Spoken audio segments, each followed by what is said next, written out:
ஒரு நிமிஷம் யோசிச்சு பாருங்க. ட்ரம்ப் அவர்கள் துப்பாக்கியை எடுத்து வெனிசுலாவை நோக்கி சுடுறார். ஆனா அந்த குண்டுகள் அமெரிக்காவுக்கு எந்த லாபத்தையும் தராம நேரா போய் சீனாக்கு ஒரு தங்க பதக்கத்தை வாங்கி தருமுன்னா நம்புவீங்களா? இது ஏதோ கெப்பனை இல்லை.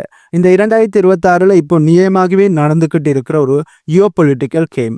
வெனிசுலாவில் அமெரிக்கா பண்ற ஆக்கிரமிப்பு எப்படி அர்ஜென்டில் அள்ளி போடுற வேலையா முடிய போகுது? ஏன் உலக நாடுகள் எல்லாம் அமெரிக்காவை விட்டுட்டு சீனாவை பக்கம் ஓடுறாங்க? இதோட பின்னணியில இருக்கிற அந்த அதிர வைக்கும் உண்மைகள் என்ன? இதை பற்றி தான் இந்த வீடியோவில் நாங்கள் தெளிவாக பார்க்க போகிறோம். வீடியோக்குள்ளே போகிறதுக்கு முன்னே நம்ம சேனலை சப்ஸ்கிரைப் பண்ணி பக்கத்துக்கு பெல் ஐக்கானை கிளிக் பண்ணி வைங்க. அப்போ தான் நான் போடக்கூடிய வீடியோஸை நீங்கள் உடனுக்குடன் பார்க்க முடியும். வாங்க இப்போ வீடியோக்குள்ளே போகலாம். ஏன் சீனா ஒரு அமைதியான சக்தி, அதாவது பீஸ்ஃபுல் பவர்னு உலக நாடுகளால் பார்க்கப்படுது என்ற கேள்வி உங்களுக்கு எழும்பும். நம்ம ஊர் மீடியாக்களில் தான் சீனாவை ஒரு வில்லன் மாதிரியே காட்டி நமக்கு சீனாவை பார்த்தாலே அவன் ஒரு வில்லன், கெட்டவன் என்ற மாதிரியே பழகிடுச்சு. ஆனா உலக வரைபடத்தை கொஞ்சம் ஜூம் பண்ணி பார்த்தீங்கன்னா ஒரு உண்மை புரியும். கடந்த 40-50 வருஷமா சீனா எங்கேயாவது ஒரு குண்டு போட்டிருக்காங்களா? இல்லவே இல்லை. அவங்க கடைசியா ஒரு பெரிய ஒரு போர் செஞ்சதென்றால் 1979 தான், அதையும் வியட்நாம் கூட. அதுக்கப்புறம் அவங்க முழுக்க அவங்களோட கவனத்தையும் பிஸ்னஸ், டெக்னாலஜி, அப்புறம் அவங்க நாட்டோட வளர்ச்சியை மேலே கொண்டு வரதுல தான் இருந்துச்சே ஒழிய மற்ற நாட்டோட போர் செய்யணும் என்பதில் அவர்கள் கவனத்தை செலுத்தவே இல்லை. இதனை நாங்கள் ஏற்றுக்கொள்ள முடியாட்டையும், இந்தியாவில் இருக்கிற மக்களும் இந்தியாவும் இதனை ஏற்றுக்கொள்ள முடியாட்டையும், இதுதான் உண்மை. இதனாலதான் உலக நாடுகள் சீனாவை ஒரு பீஸ்ஃபுல்லான பவர் என்று பார்க்குறாங்க. சீனா போர் செய்ய மாட்டார்கள், சீனா பிஸ்னஸ் மட்டும்தான் செய்வார்கள் என்று உலக நாடுகள் சீனாவை ஒரு அமைதியான சக்தியாக பார்த்து கொண்டு இருக்காங்க. இப்ப இது கூட அமெரிக்காவை ஒப்பிட்டு பாருங்க. அமெரிக்கா ஒரு நாட்டுக்குள்ள நுழையும் போது என்ன சொல்வாங்கன்னா, நாங்க அங்க ஜனநாயகத்தை கொண்டு வரோம், மக்களை காப்பாற்ற போறோம்னு சொல்வாங்க. ஆனா 2வது உலகப் போருக்கு அப்புறம் மட்டுமே 50க்கும் மேற்பட்ட நாடுகள்ல அமெரிக்கா ரீஎம் சேஞ்ச், அதாவது அந்த நாட்டு அரசாங்கத்தை கவுக்கிற வேலையை செஞ்சிருக்காங்க. ஈராக், லிபியா, ஆப்கானிஸ்தான் என்று லிஸ்ட் போய்கிட்டே இருக்கும். இப்ப இந்த வரிசையில வெனிசுலா வந்து நிக்குது. ஆனா இப்ப இருக்க வித்தியாசம் என்னன்னா, சீனா இதுவரைக்கும் ஒரு முறை கூட இன்னும் ஒரு நாட்டோட ஆட்சிக்குள்ள புகுந்து உன்னோட பிரசிடண்டை மாத்து, உன்னோட அரசாங்கத்தை மாத்து, நான் சொல்றேனே பிரசிடண்டா உட்கார வையன்று சொன்னதே இல்லை.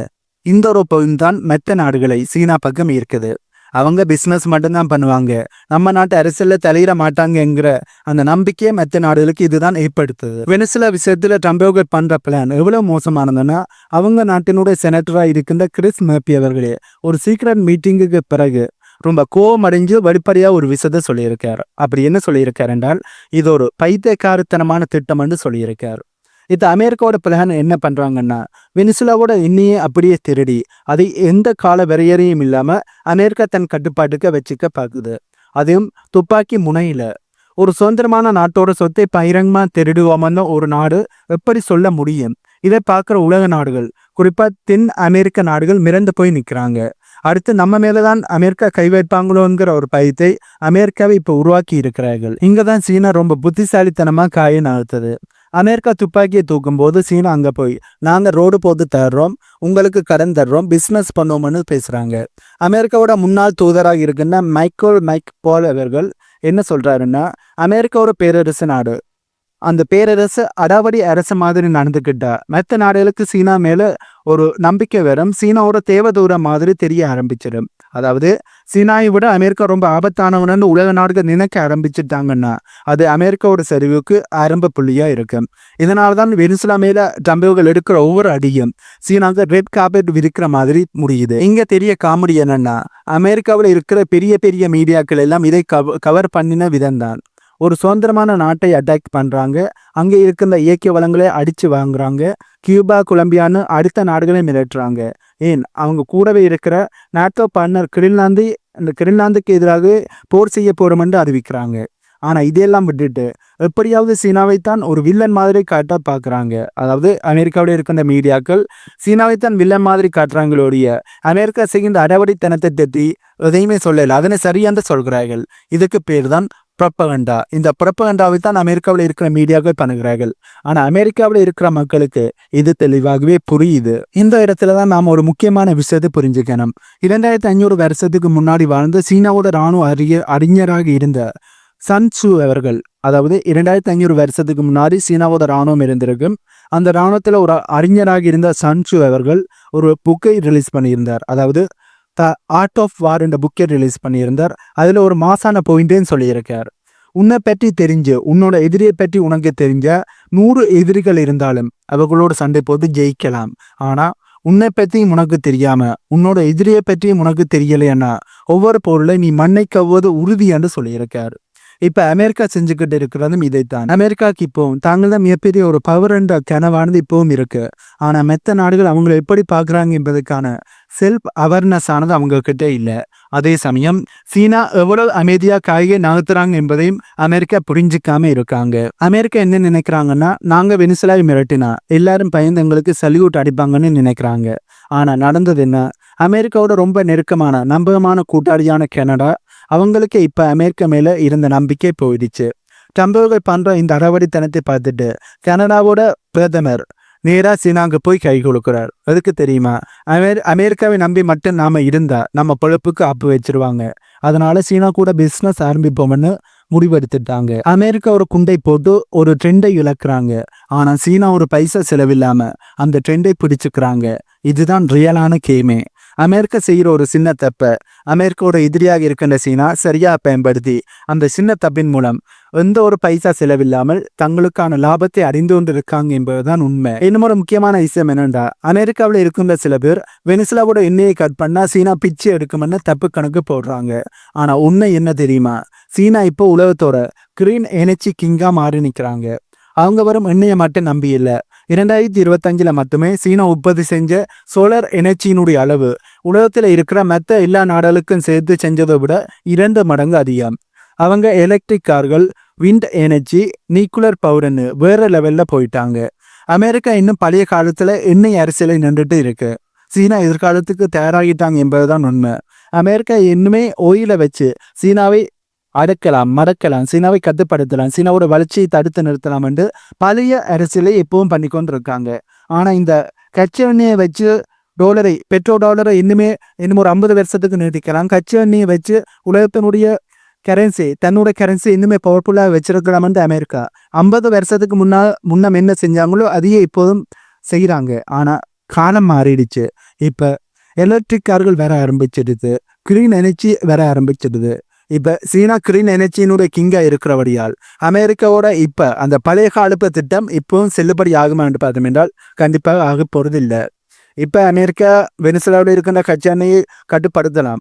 ஆனா இந்த கச்சா எண்ணெயினுடைய தேவை இன்னும் ஒரு 10-20 வருடங்களுக்கு இருக்குமா என்பதே சந்தேகமாக இருக்கு.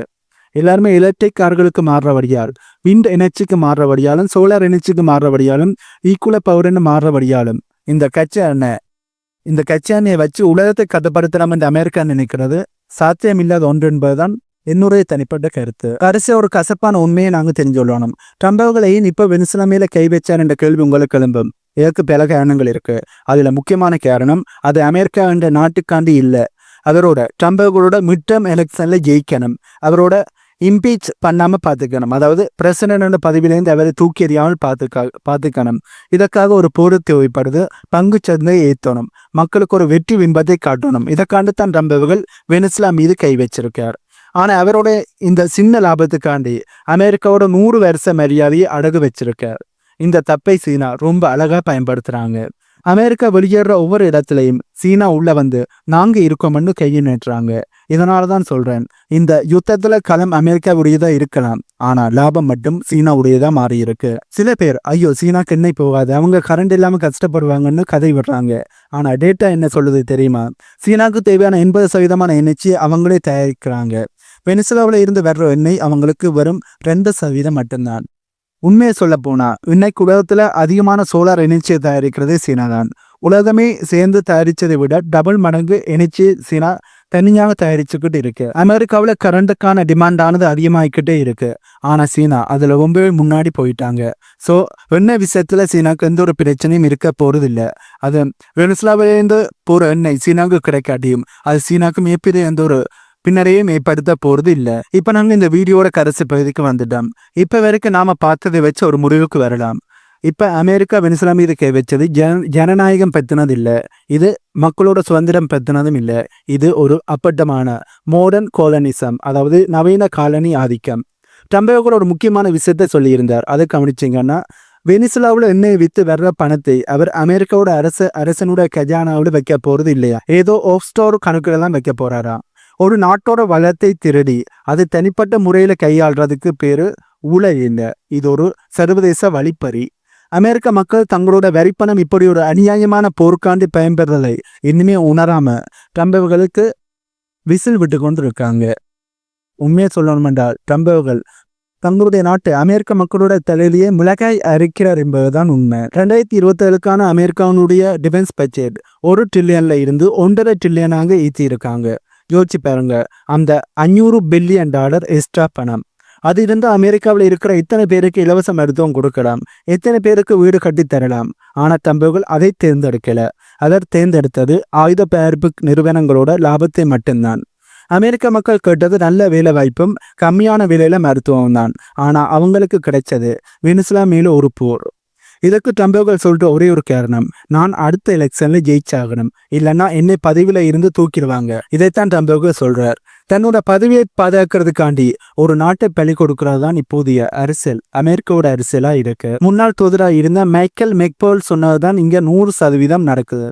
அமெரிக்கா இதுவரைக்குமே 66 சர்வதேச ஒப்பந்தங்களை இருந்து வெளியேறிடுச்சு.